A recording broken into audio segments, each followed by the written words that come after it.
Hola, mi nombre es Karina Nadal. Este es un video preparado para la clase de calidad de Unicaribe. En esta ocasión voy a estar hablando un poco sobre la manipulación de alimentos, la contaminación cruzada y aquellas enfermedades de transmisión alimentaria. Espero que la información les sea de utilidad. Antes que nada, quiero comenzar con el concepto de comida segura. Una comida segura es aquella que ingerimos y que está apta para el consumo del ser humano sin que le ocasione ninguna enfermedad.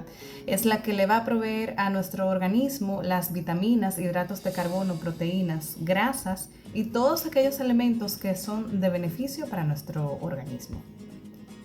Los factores básicos para mantener una comida segura pues son la higiene personal, evitar la contaminación cruzada y no abusar del tiempo y de la temperatura cuando estemos durante el proceso de transformar los alimentos para el consumo humano. Una comida segura para una comida segura es vital que mantengamos esas normas de higiene personal. Entre esas normas básicas de higiene personal que debe tener todo el equipo de trabajo en la cocina, pues podemos mencionar lavarse las manos, que es fundamental, no fumar, cubrirse las heridas, no toser ni estornudar sobre los alimentos, no se deben utilizar ningún tipo de accesorios como anillos o relojes, no se deben llevar las uñas pintadas ni largas, nuestra ropa o nuestro uniforme debe estar limpio, deberíamos usar siempre un gorro y una redecilla para evitar que le caiga cabello a la comida. Debemos usar mascarilla y guantes siempre que sea necesario y nuestros zapatos deben estar limpios y cerrados. Es importante mantener estas reglas y que todo el personal las respete. Pues la contaminación cruzada es aquel proceso mediante el cual los alimentos entran en contacto con otros que están cocinados o no y terminan contaminándose como resultado de ese intercambio entre ellos mismos. Pueden intercambiarse sustancias que afecten el alimento, ¿no? La contaminación cruzada puede ser directa o indirecta. Una contaminación cruzada directa es cuando el alimento entra en contacto con otro y se contaminan entre sí. Una contaminación indirecta es cuando los utensilios de la cocina están contaminados y entran en contacto con el alimento. Esa es la diferencia, pero al final termina siendo pues el mismo concepto, ¿no? Que el alimento que tenemos en óptimas condiciones termina siendo contaminado por una vía o por otra. Algunos consejos para evitar la contaminación cruzada es que separemos los alimentos crudos de los alimentos cocidos. Otro consejo útil también es siempre lavarse las manos con frecuencia durante el proceso de manipulación, antes y después de manejar los alimentos. Separar los alimentos en bolsas diferentes, en envases diferentes y siempre tratar de separar lo que son los pescados, las carnes rojas y las aves. A la hora de manipular los alimentos, pues nuestros utensilios deberían ser desinfectados y tener un utensilio para cada trato de alimento, ¿no? Es necesario también verificar nuestro trapo de cocina, el que utilizamos para secarnos las manos, y ver que esté limpio y que no tenga ningún tipo de agente contaminante. Y hay que desinfectar no solo la cocina, sino todas las superficies donde vayamos a trabajar sobre esos alimentos. El control de temperatura también es vital y hay que conocer las temperaturas adecuadas de cada tipo de alimento que estamos manipulando. Aquí podemos ver una gráfica donde nos indican las temperaturas que se pueden ver durante el proceso de manipulación o de cocción del alimento o de conservación.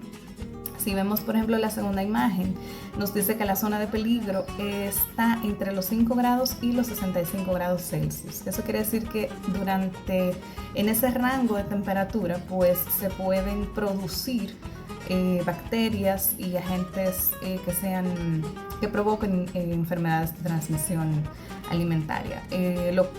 Las temperaturas correctas para una conservación estarían debajo de los 5 grados o por encima de los 65 grados.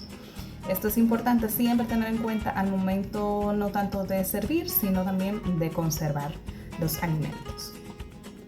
Aquí, pues, en esta gráfica vemos lo que es una enfermedad, la definición de enfermedad de transmisión alimentaria y pues las ETA, como se le llama abreviadamente, se refiere a todas esas enfermedades que son causadas por la ingestión de un alimento contaminado que provoca efectos nocivos en la salud del consumidor.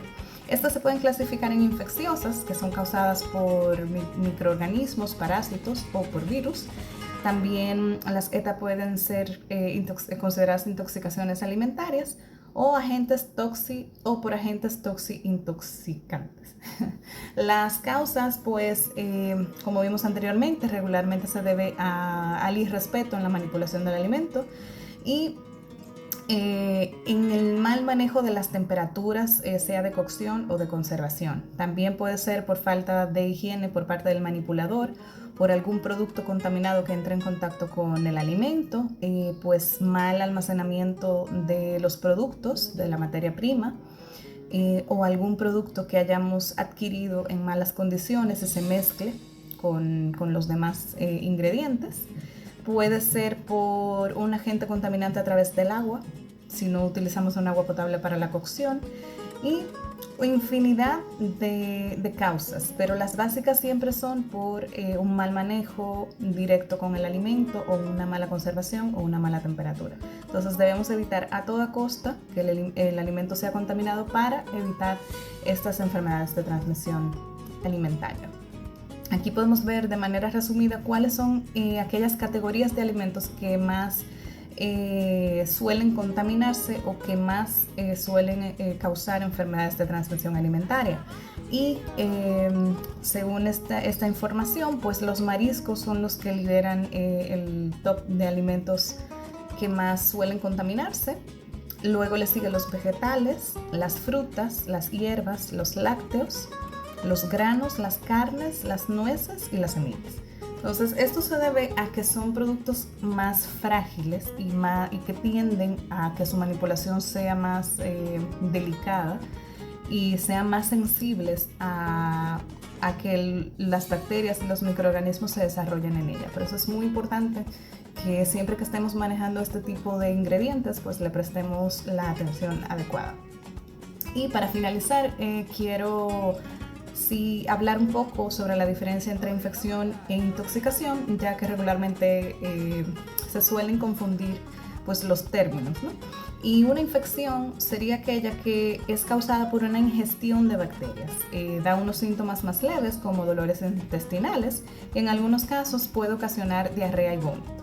Pero una intoxicación ya es más grave, es decir, que la bacteria ya está dentro del organismo y está produciendo toxinas.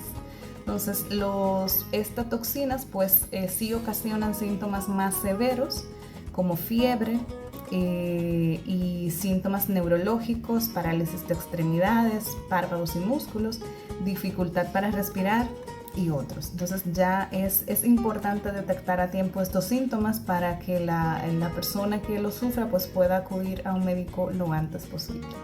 Pues espero que la información les haya sido útil y gracias por prestar atención.